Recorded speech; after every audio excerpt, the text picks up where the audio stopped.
আউযু বিল্লাহি মিনাশ শাইতানির রাজিম। বিসমিল্লাহির রহমানির রহিম।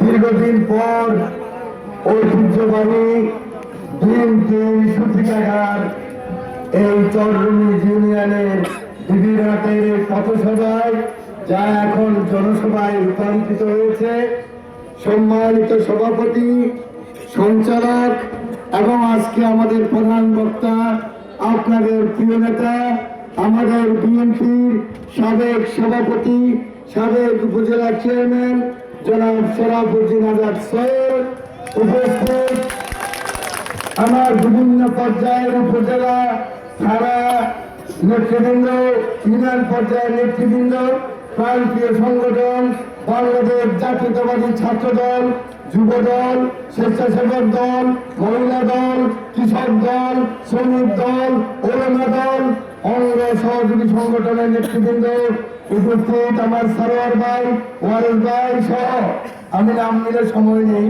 সব নেতৃবৃন্দ, এ বাজারের ব্যবসায়ীবৃন্দ এবং আমার প্রিয় ভাইরা ও বোনেরা, আপনারা আমার পক্ষ থেকে, আমার প্রিয় নেতা জনতা তারেক রহমানের পক্ষ থেকে শুভেচ্ছা, অভিনন্দন ও সালাম গ্রহণ করুন। প্রিয় ভাইরা, এখন তো আজান হয়ে গেছে, 6টায় নামাজ শুরু হবে। আজকে আরো সবে বরাতের অনেকে রোজা রেখেছেন।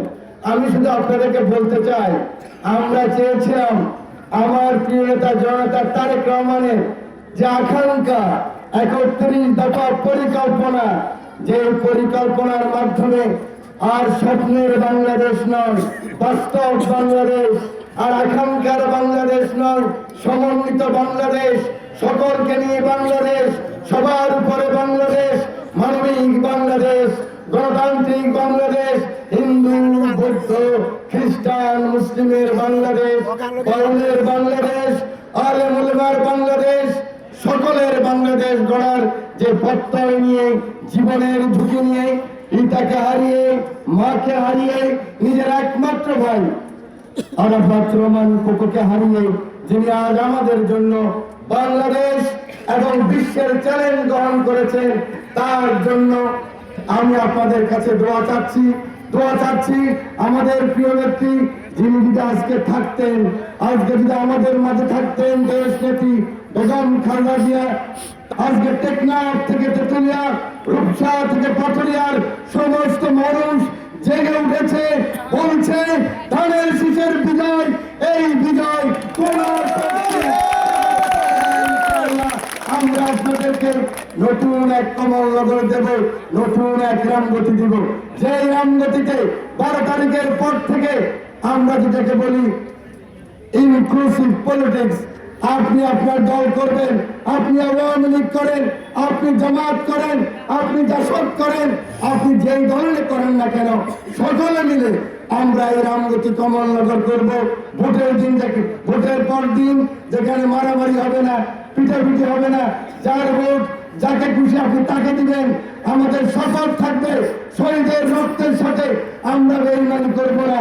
গত 17 বছর একটি গণতান্ত্রিক নির্বাচনের জন্য, ইনসাফের নির্বাচনের জন্য, একটি হকের নির্বাচনের জন্য এই জুলাই আগস্টের অভ্যুত্থানে আমার ছেলেরা, আমার ভাইয়েরা, আমার কত বাবার বুক খালি হয়েছে, আমার কত মা তার সন্তান হারিয়েছে, আমার কত বোনের স্মৃতির সিঁদুর মুছে গেছে, কত বোন বিধবা হয়েছে, কত সন্তানের এখনো বাবা বাবা বলে আত্মনাদ।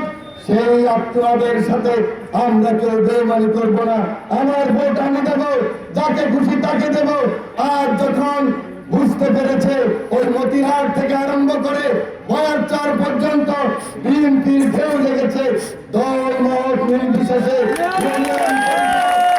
দল, আমাদের দল, সকল মানুষ, সুশীল মানুষ, ব্যবসায়ী মানুষরা যখন ঐক্যবদ্ধ হয়েছে সন্ত্রাসের বিরুদ্ধে, হকের পক্ষে, ইনসাফের পক্ষে, আমার প্রিয় নেতা তারেক রহমানের পক্ষে, সোহেল ভাইয়ের পক্ষে, আমাদের পক্ষে যখন একত্রিত হয়েছে, তখন মাঝে মাঝে ধমক দেয় আর আমি মুস্কি হাসি।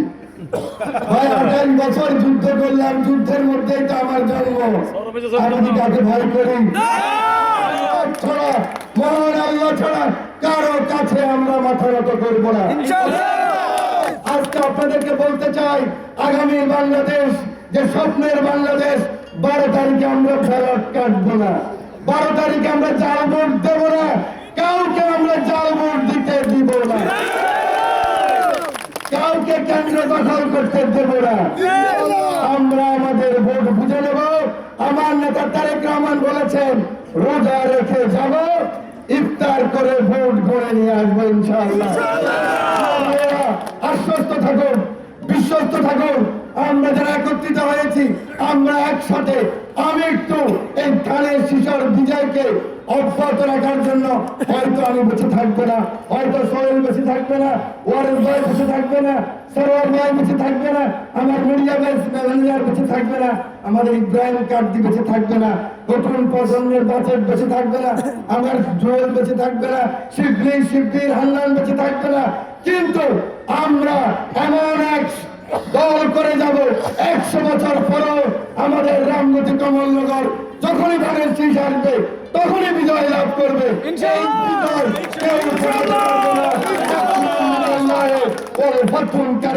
বিজয় আমাদের অবিসম্ভাবী। আল্লাহ নবী যখন অনেক সমস্যায় পড়েছেন, আল্লাহ তখন ঘোষণা করলেন, হে নবী, দলে দলে লোক আসতেছে, আমাদেরও দলে দলে লোক আসতেছে। নবীকে বলছে, দেখো তুমি কিন্তু অহংকার করো না। আমার নেতা কর্মী সমর্থকদের বলতেছি, ভুল করবেন না, অহংকার করবেন না। যত বিজয় বেশি আসবে তত মাথা নত করবো। অনেকে প্রশ্ন করেন, আপনারা অমুককে নিয়েছেন কেন? মিজান সাহেব, আপনি নাকি ভালো মানুষ, আপনি সৎ মানুষ, আপনি ঘুষ খান নাই, অমুককে নিয়েছেন কেন, অমুককে নিয়েছেন কেন? আমি বলি, রসুলের সহি হাদিস, আল্লাহ রসুল যখন খুব বিপদে, তখন উনি প্রার্থনা করতে পারতেন, হে আল্লাহ, আমাকে বিজয় দান করো, সকল কাফেরকে, মুশরিককে মুসলমান বানিয়ে দাও। তিনি তা বলেন নাই। তিনি বলছে, আল্লাহ, আমি দুজন মানুষ আপনার কাছে চাই, একজন হলো আবু জাহেল আর একজন হলো ওমর। আল্লাহ কবুল করেছেন ওমরকে, আমি ওমরকে আপনাদের হাতে তুলে দিয়ে গেলাম। আল্লাহ হাফেজ। বাংলাদেশ জিন্দাবাদ, বাংলাদেশ জাতীয়তাবাদী দল জিন্দাবাদ।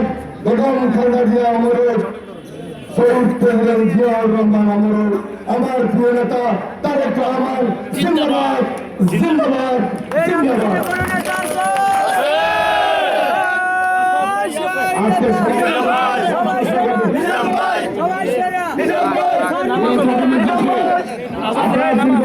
আমাদের এই দেখেছেন, দেখেছেন আমাদের